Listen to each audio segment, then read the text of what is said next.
Well, I submitted it to the publisher and I had to pull it back 2 weeks later because they changed converted clicks. And that if you remember converted clicks and conversions, that whole thing changed as I submitted the manuscript.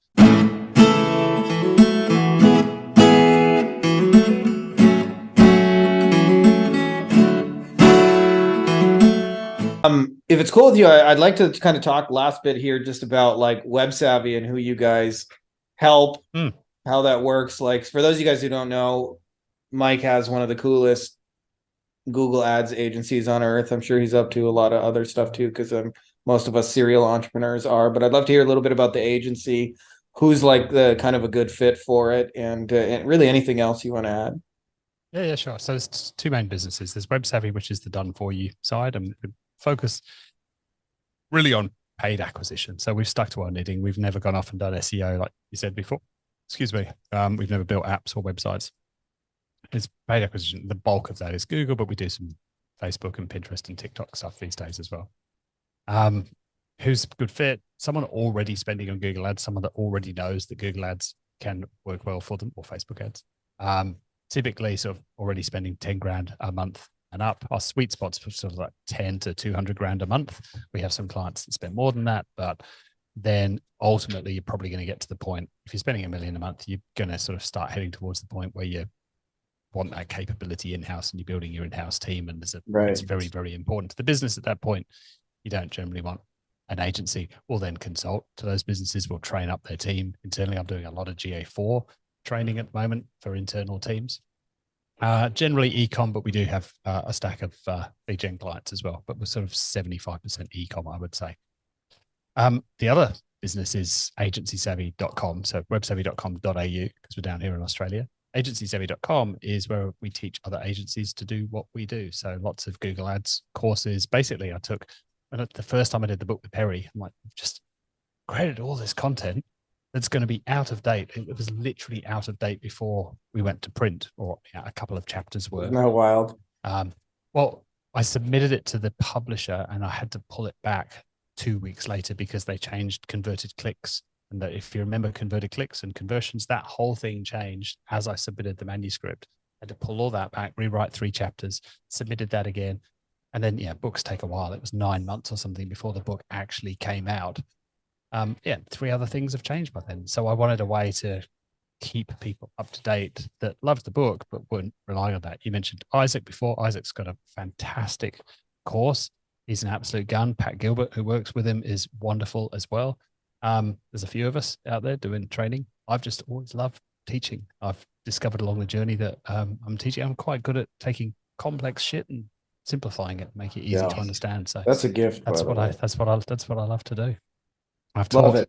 I was on stage at Traffic and Conversion back in 2018, teaching AI and machine learning in 2018 before it was cool to do that, back when GPT-2 was out.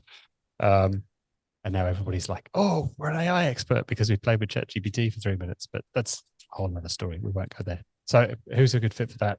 Anyone that works for an agency, anyone that's in-house, agency owners. If you're interested in learning more, yes, we've got some AI stuff in the works, and some existing courses, lots and lots of GA4 stuff at the moment, bit of Shopify stuff, some email stuff, analytics, all that fun stuff. So I love it. You guys are helping folks stay on top of it. That's probably the number one thing I hear from our community again and again is like Google Ads is a moving target. They're like, I went to go click the button that the course told me, and the button is not there. And there's like different settings. And what do I do? And for a lot of folks, it's overwhelming. I really liked actually when Perry and I were talking about that it's like there's an 80-20 to it. So it's like, even though every button seems like it's going to like make or break your campaign, and they all do to a certain extent swing doors, but there's ones that like have a much greater impact on how you're going to do overall than others. And it's best to focus on the things that really move the needle. Yes. I guess I do have one last question before we go, and then I'll make sure to put those, yes, those Steve links Jobs. there. One more thing. I would love to hear just your thoughts on how you see the future of AI, since you're kind of like, on the forefront of this. I know like none of us really truly know, but as somebody who's got a pulse to where it's all kind of headed, like, just whatever thoughts you feel like sharing on that.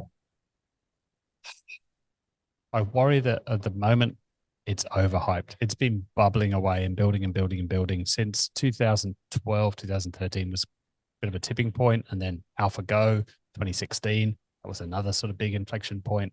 ChatGPT obviously was the thing that made everybody realize that this is such a huge thing.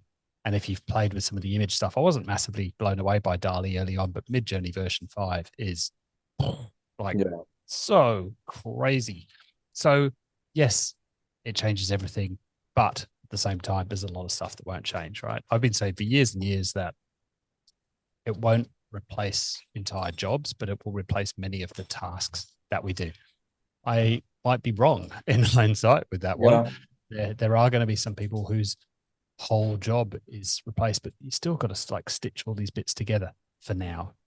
I think it's probably overhyped at the moment. Like I say, it's been sort of building. I wonder that we're just sort of at this massive ramp up in the hype curve, and maybe it comes not crashing all the way down, but down a little bit from where we are. I mean, the last 2 weeks alone have been insane. 2 weeks ago, it was just a crazy week with a huge announcement or two every day. And we all took a breath at the end of that week. And then the same thing happened last week. And it was just, is this going to slow down? Like, there's a lot of people in this game that were in crypto for a bit and everybody thought crypto was fast. This is way faster. And it has some like, it rhymes a bit with that, but that really was the sort of the massive hype curve. Like I say, this has been building steadily. It's wider known. It's not the same as Web3. Maybe this is the real version of Web3 that we're sort of about to see next.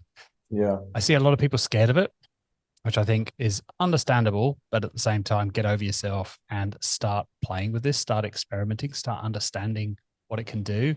It is overwhelming for a lot of people with that because it is moving so fast. But if you miss this wave, and this is what I said on stage in 2018, but if you miss this wave, it's going to be so hard to catch up. And then you're just going to feel like a dinosaur and so far behind. It gets much harder. So I would say you must play with it. You must experiment with it, whether it's how good it is at writing a brief for a marketing campaign or writing the email or rewriting something. Like, play with it, play with the image side of stuff. I've talked to a couple of graphic designers recently, and all they wanted to do was bitch and whinge about how it was using copyrighted materials. I'm like, that's beside the point. Like, a version of this is going to change the game. If you as a graphic designer are not using tools like this by the end of the year, you're gone. And it's not this or that. It's how do you as the human play with these things? How do you use it to augment your skills? How do you, it's like literally, and I say playing with it on purpose because it's the back and forth of iterating and oh shit, oh well, in that case, what about this? I wrote on Friday 4,500 words. Like, that's an entire sales page, a course outline, 5 Facebook hooks, like the entire Facebook ad, a 30-second video script, a 2-minute video script, the questions for the application process for the course, like the whole shoot and match in half an hour. Yeah, it's wild. It is going to change things. And of course, Google have some of the best tech on the planet. They've got more to lose than Microsoft at this point because that's their whole game. For Microsoft, it's an incremental win and they can go get a chunk of market share back from Google. So they are being pretty aggressive with it. They're going to put it in everything: PowerPoint, Word, Excel, Power BI, all the toys. Google are going to have to. They are definitely losing at the moment. They're slower. I mean, they probably think, well, but it's already in Google Docs. It's already in Gmail. Like, it finishes your sentence. But soon it's going to finish your paragraph. Soon it's going to finish your entire document. The bit I'm excited for is when we get it inside of spreadsheets and when it can analyze, all of that data the way that we might. Because it isn't there. The transformer architecture doesn't work as well with numbers yet. There's a few sort of tools, and Google have tried this. You've seen how crap the insights are in Google Ads or in GA4. It's like, oh, this keyword spent 76 cents more than last month, or it's not useful yet. It's amazing with words. It's amazing with images. Soon we'll have text to video. So imagine asking for or typing, but soon we'll be able to speak this. I need 6 YouTube videos and make one about this and one about that. Give me 3 versions of this one. Give me 2 different beginnings for that. Oh, great. Yep, you've done all those. Can you give me a TikTok version of number 2, number 5, number 7, please? Cool. Give me a Reels version. But like, we're not very far away from that.